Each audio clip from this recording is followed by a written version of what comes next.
Today I'm going back to Cowroast Lock number 46, where 1 year ago I actually had a canal accident, fell in the canal, caught my leg up with the propeller, and then all havoc broke loose.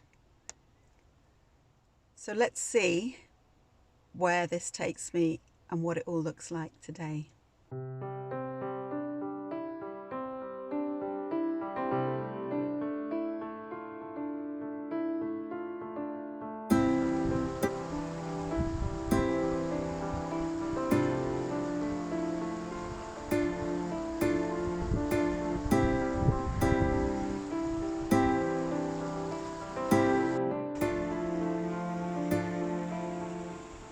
This is Cowroast Lock, where 1 year ago, on the 8th of April, I fell in the canal.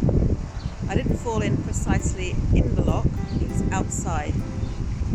But this is how deep the lock is.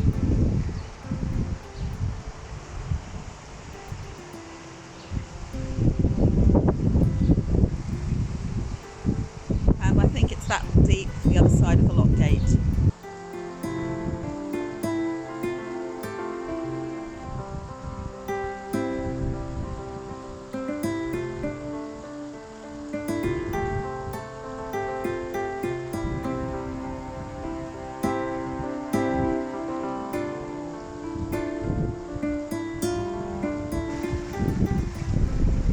So just the other side of these lock gates is where I actually fell into the water.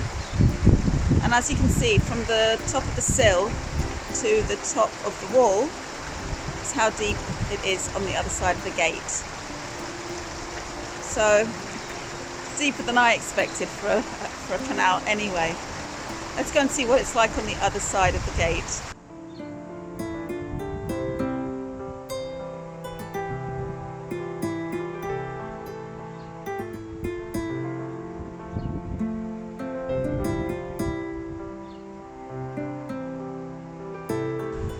So this is where I fell in, climbing back onto the boat, and this is where I got pulled out as well. There was a boat moored on the lock landing just over there.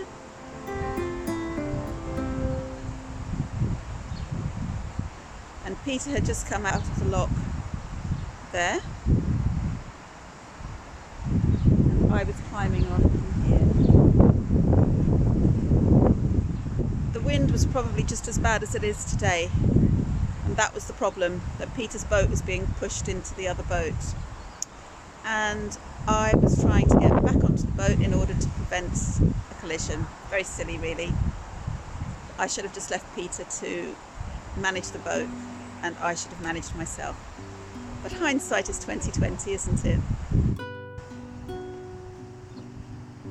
The water is a lot clearer today than it was when I fell in. I can actually see the bottom, and I'm wondering if my windlass is there. This is the height of the wall that I would have had to have scaled if I was going to try and clamber out myself.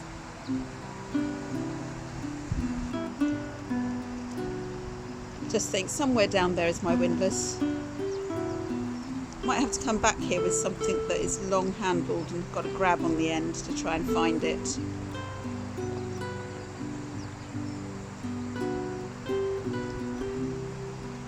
Can't believe how clear it is though. I really can't. Well, there we go. My return visit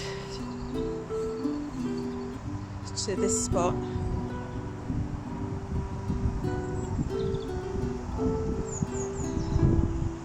So if you can imagine, Peter's boat had just come out of the lock.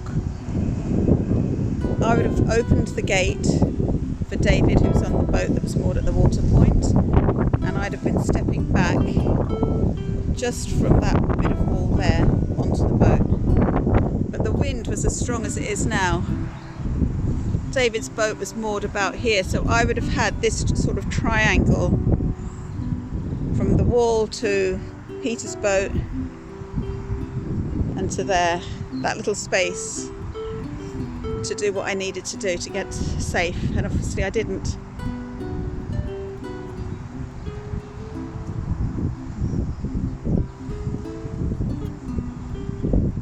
Wow, it's really quite emotional.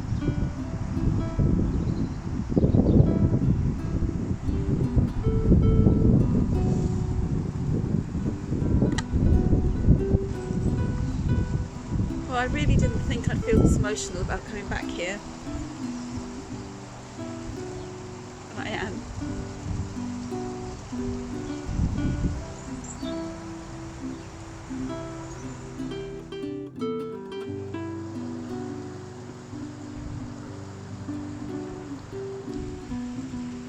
This is the route that the ambulance people took me from the boat in a trolley, and it was very painful going up here.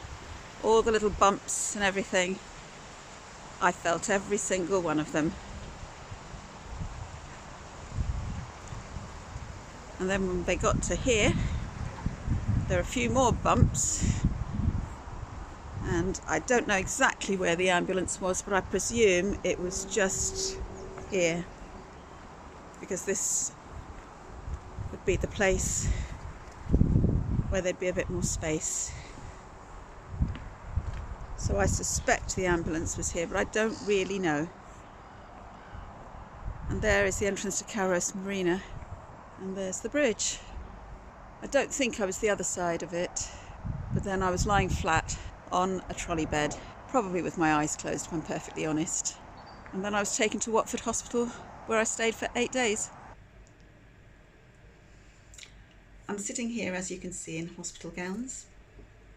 Last Thursday we came through the lock at Cowroast Marina, and we'd finished filling it, and I'd opened the gate and we were coming through, and there was a boater moored up at the water point who said leave it full because he was going to go through. So I thought I'd be helpful and open the gate again. Now normally when I close the gate, Peter has come up to the bank and I just step on the boat and we cruise away. On this occasion, it didn't happen that way. I went and opened the gate, and Peter had already tried to manoeuvre the boat close to the bank. However, we had some quite strong winds at that point, and the front of his boat was going to be making contact with the boat that was moored up by the water point. And I've done this loads of times. I've taken a step onto the boat, walked down the gunnel and pressed against another boat to stop and avoid a collision. On this occasion though, one part of the safety procedure that goes on in my brain whenever I step onto the boat was missing. I normally, when I step on the boat, make sure I've got a good hand grip on the rail before I remove my back foot from the land, and I didn't do that this time. So the result was I reached for the rail, I released my back foot and went sliding down the side of the boat into the canal water, which was freezing. That was mistake number one that I made. I went under the water and I came up, having swallowed some of the canal. I went under again, and I do not open my eyes when I'm underwater, ever. However, necessity meant that I did on this occasion. I saw murky canal water above me. I saw the boat and I saw the silver chain of the back button. I grabbed for that button because I thought I was going to drown. I pulled up on that back button, and then my legs swung under the boat. My left leg got tangled up with the propeller.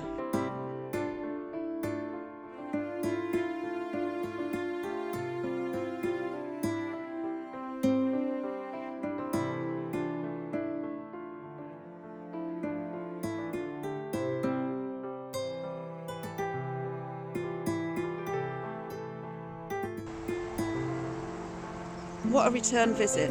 I didn't realise that I would be so emotional about this visit.